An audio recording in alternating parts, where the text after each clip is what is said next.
नमस्कार दोस्तों, स्वागत है the C S battle YouTube channel पर। मैं हूँ आपका दोस्त हर्षवर्धन देशमुख। हमारी सी एस एग्जीक्यूटिव की जर्नी शुरू है। हम बैटल के लिए तैयार हो रहे हैं। हमारा जो युद्ध होगा वो जून में होने वाला है। लेकिन आज जो है वो नया साल शुरू होने वाला है थोड़ी ही देर में, कुछ 1-2 घंटा बाकी है। तो मैं आपको सभी को नए साल की बधाई देना चाहूँगा। इंग्लिश कैलेंडर के अनुसार नया साल हमारा मतलब 1 जनवरी को शुरू होता है। तो ठीक है, कोई पॉलिटिक्स में नहीं जाना है। हिंदू जो कैलेंडर है वो अलग है, इंग्लिश कैलेंडर अलग है, लेकिन हमें तो सभी दिन मुझे लगता है कि सेलिब्रेट करने चाहिए। हिंदू हो और भी कोई हो, हमें हमें जीना है। हमारा हर दिन एक नया सेलिब्रेशन होना चाहिए। तो हम पॉलिटिक्स में नहीं जाएंगे, हम हर दिन को सेलिब्रेट करेंगे। ठीक है, तो मैंने भी सेलिब्रेट किया पढ़ाई के साथ, क्योंकि अभी तो सेलिब्रेशन यही चल रहा है।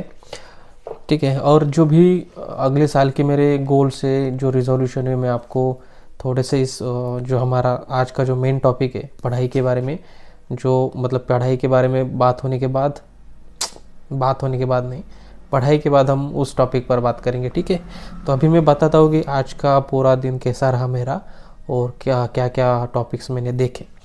तो कल से ही मैंने जीएसटी का जो टॉपिक है, जो टॉपिक ही बोलिए, मैंने शुरू किया था। कल मैंने थोड़ा सा इंट्रोडक्शन मतलब बेसिक ही पॉइंट्स देखे जीएसटी के रिलेटेड। सबसे पहले तो मेन कि टैक्सेस क्या होते हैं, टैक्सेस के प्रकार कौन से, इनडायरेक्ट टैक्स, डायरेक्ट टैक्स, उसमें इनडायरेक्ट टैक्स के कितने प्रकार से, डायरेक्ट टैक्स के कौन से प्रकार से। तो डायरेक्ट टैक्स में सिर्फ एक ही है, इनकम टैक्स, जो हमें सभी को पता है। और जो इनडायरेक्ट टैक्स है उसमें बहुत सारे टैक्सेस आते हैं, जैसे कि जीएसटी, जो हम सभी को पता है, बहुत ही इम्पोर्टेंट टॉपिक है। और बाकी के फिर कस्टम ड्यूटी हम सभी को पता है। और बाकी सारे मिसलेनियस एक्ट्स या जो टैक्सेस है वो भी बाकी सारे छोटे छोटे टैक्सेस है। तो हमें मेजरली सिर्फ जीएसटी पढ़ना है और कस्टम का जो एक्ट है वो पढ़ना है। तो कल जो मैंने पढ़ा उसमें सिर्फ टैक्सेस के प्रकार वगैरह, एडवांटेजेस क्या इनडायरेक्ट टैक्सेस की। और आपको जानकर हैरानी होगी कि जो इनडायरेक्ट टैक्स है ना, वो सबसे ज़्यादा रेवेन्यू सरकार को जनरेट करके देता है। इनकम टैक्स जो है या जो डायरेक्ट टैक्स हम जिसे कहते हैं, तो बहुत ही कम रेवेन्यू सरकार को देता है।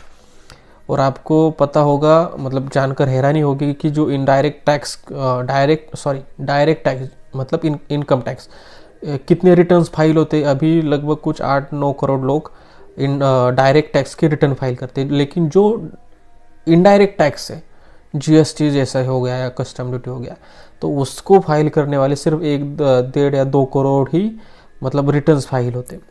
तो रिटर्न्स कम फाइल हो रही है, लेकिन जो रेवेन्यू है बहुत ज़्यादा हमें इनडायरेक्ट टैक्स से लगता है, मतलब मिलता है सरकार को। और एक बात ऐसी भी है कि जब हम इनकम टैक्स का जो मतलब टैक्स भरते हैं इनकम के ऊपर, तो हमें लगता है कि हम कोई चीज़ काट कर दे रहे हैं गवर्नमेंट को। और जो डायरेक्ट टैक्स है उसमें हमें उतनी पीड़ा नहीं होती जितनी हम इनकम टैक्स देते होती। तो ये कुछ मेजर पॉइंट्स है या जो कुछ डिफरेंस है, वो मैंने बेसिक जो पहला चैप्टर था उसमें देखा या समझा। तो उसके बाद जो नया चैप्टर जो आज ही मैंने शुरू किया था वो भी इंट्रोडक्शन से रिलेटेड ही है। तो यहाँ पर थोड़ा सा कॉन्स्टिट्यूशन के हिसाब से, मतलब क्या सभी जो एक्ट्स होते हैं उनको पावर कहाँ से मिलती है, कॉन्स्टिट्यूशन से मिलती है, क्योंकि constitution is the supreme law of land. तो जीएसटी के लिए एक अलग प्रावधान, अलग आर्टिकल उसमें क्या किया गया, इंसर्ट किया गया, अमेंडमेंट 101 2016, मतलब अमेंडमेंट हुआ कॉन्स्टिट्यूशन। और जो कितवा अमेंडमेंट था, वो 101वां अमेंडमेंट था। और उस अमेंडमेंट के दौरान आर्टिकल 246A जो जीएसटी के बारे में बात करता है वो ऐड किया गया। और पूरा जो टैक्स, मुझे लगता है कि टैक्स के जो इम्पोर्टेंट जो आर्टिकल कॉन्स्टिट्यूशन में है वो है आर्टिकल 246, जो आपको जब आप जीएसटी पढ़ोगे या इनकम टैक्स पढ़ोगे तब आपको मतलब समझेगा क्या आर्टिकल है, कैसा है। तो इंट्रोडक्शन का जो दूसरा चैप्टर है वहाँ पर मैंने पढ़ा कि गुड्स क्या होते हैं, सर्विसेज क्या होती है, किस पर टैक्स लगेगा, किन चीज़ों पर टैक्स नहीं लगेगा, ये भी अभी मैंने पढ़ा है। उसके बाद जीएसटी के बेनिफिट्स क्या है, नंबर ऑफ लेगिस्लेशंस। तो आपको मुझे लगता है कि जानकर हैरानी होगी, हम सब क्या करते हैं, सिर्फ जीएसटी, हम सबको पता है कि जीएसटी है, सभी गुड्स पर एक जीएसटी लगता है, सर्विसेज पर जीएसटी लगता है। तो आपको शायद लगता होगा कि जीएसटी मतलब सिर्फ एक ही एक्ट है, तो आप गलत हो। जीएसटी के टोटल 35 एक्ट्स हैं। कितने? 35 एक्ट्स। 35 एक्ट्स है जीएसटी के, और हमको सभी पढ़ने। लेकिन डरने की यहाँ पर बात नहीं है, क्योंकि यहाँ पर मेजर 4 एक्ट्स है। सेंटर गवर्नमेंट का सीजीएसटी, स्टेट गवर्नमेंट का एसजीएसटी मतलब यस फॉर स्टेट, और यहाँ पर स्टेट मतलब राज्य का नाम यूज किया जाता है, जैसे कि महाराष्ट्र जीएसटी, यूपी जीएसटी। तो लेकिन कॉमनली सभी को एक कहा जाता है एसजीएसटी। और जब goods and services inter state उनकी मतलब गुड्स एंड सर्विसेज सप्लाई, तो वहाँ पर आईजीएसटी लगता है। और एक जो है यूटीजीएसटी मतलब जो यूनियन टेरिटरीज पर लगता है। तो यहाँ पर जो एसजीएसटी मतलब स्टेट जीएसटी जो है एक्ट है, यहाँ पर हर स्टेट का अलग मतलब 28 स्टेट का अलग अलग एक्ट होगा, लेकिन कंटेंट सेम ही रहेगा, सेम, सबका एक ही कंटेंट है, सबका एक ही एक्ट है।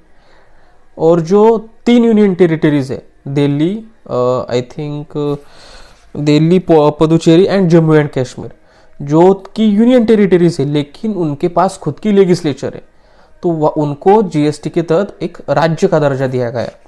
तो इसलिए उनको जीएसटी पर्पस के लिए स्टेट मतलब कहा जाता है, स्टेट में ही वो उनको माना जाता है। तो इसलिए 28+3 31 जो कानून है वो एसजीएसटी के हैं, ठीक है। और लगभग सभी का जो कंटेंट है, सभी के जो एक ही है, तो इसलिए हम पढ़ रहे हैं, मतलब हम 35 एक्ट्स पढ़ रहे हैं, लेकिन सबका कंटेंट लगभग सेम ही है। तो यहाँ पर समझने में कोई दिक्कत या कोई डिफिकल्टी नहीं आने वाली। तो जो एक्ट है जीएसटी, वो सभी पूरे इंडिया पर लागू होता है। जब जम्मू कश्मीर था तब उसको मतलब पूरे इंडिया में 1 जुलाई 2017 को लागू हुआ, लेकिन जम्मू कश्मीर को 8 जुलाई 2017 को लागू हुआ। और जब जम्मू कश्मीर का जो 370 आर्टिकल है वो तो रद्द होने के बाद, तो वो भी हमारे जैसा जो मतलब जो बाकी के स्टेट है उसके जैसा ही अब जम्मू कश्मीर भी एक स्टेट है। तो फिर मनी की डेफिनेशन क्या है, सिक्योरिटीज़ क्या है, थ्रेशोल्ड लिमिट्स क्या है, कितने % का जीएसटी लगेगा, तो उसके स्लैब्स क्या है, स्लैब मतलब कि कौन से प्रकार है जीएसटी, कितने रेट से जीएसटी लगेगी, तो उसके कुछ टाइप्स है। और उसके आगे का भी महीना मतलब पढ़ना शुरू है, पढ़ाई जारी है उसके आगे की। तो ये कुछ आज का मेरा दिन था पढ़ाई के हिसाब से। लेकिन अब कुछ अलग थोड़ी सी बात, नया साल शुरू होने वाला है, और मतलब 2025 तो अब ख़त्म हो रहा है। तो 2025 में तो नहीं, लेकिन जो आने वाला समय है 2026 काफ़ी मुझे लगता है चैलेंजिंग होने वाला है मेरे लिए, क्योंकि अब खड़े होने का टाइम है, मतलब खड़े ठीक है, मतलब अब कुछ करने का टाइम है, क्योंकि अब जून में तो मेरा एग्ज़ाम है, और किसी भी हालत मुझे वो क्रैक करना है, और जल्दी से जल्दी कुछ इनकम ठीक है, इनकम जनरेट करनी है। तो यहाँ पर थोड़ा सा प्रेशर ज़रूर है, लेकिन मैं तैयार हूँ, ठीक है।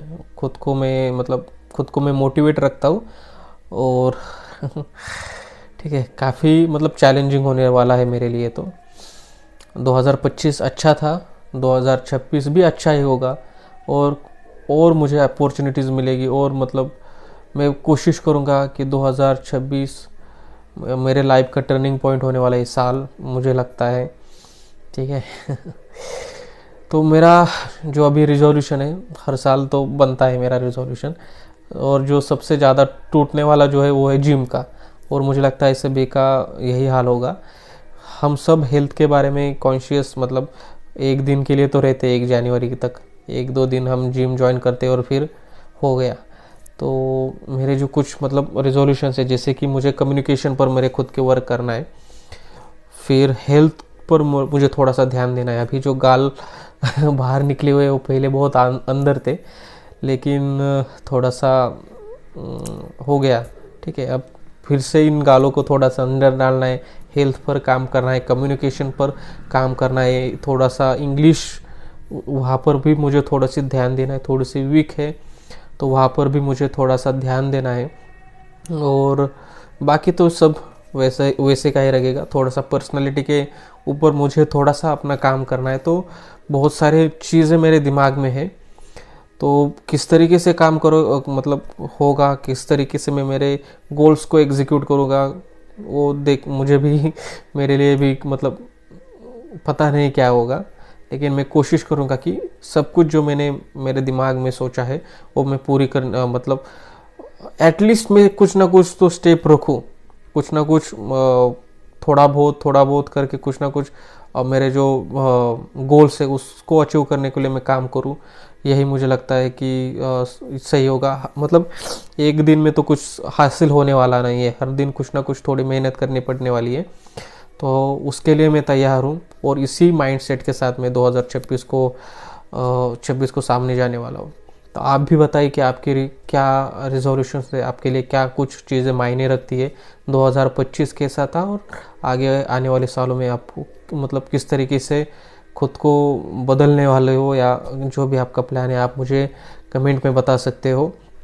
तो ठीक है, अभी के लिए तो इतना ही, मिलते हैं कल।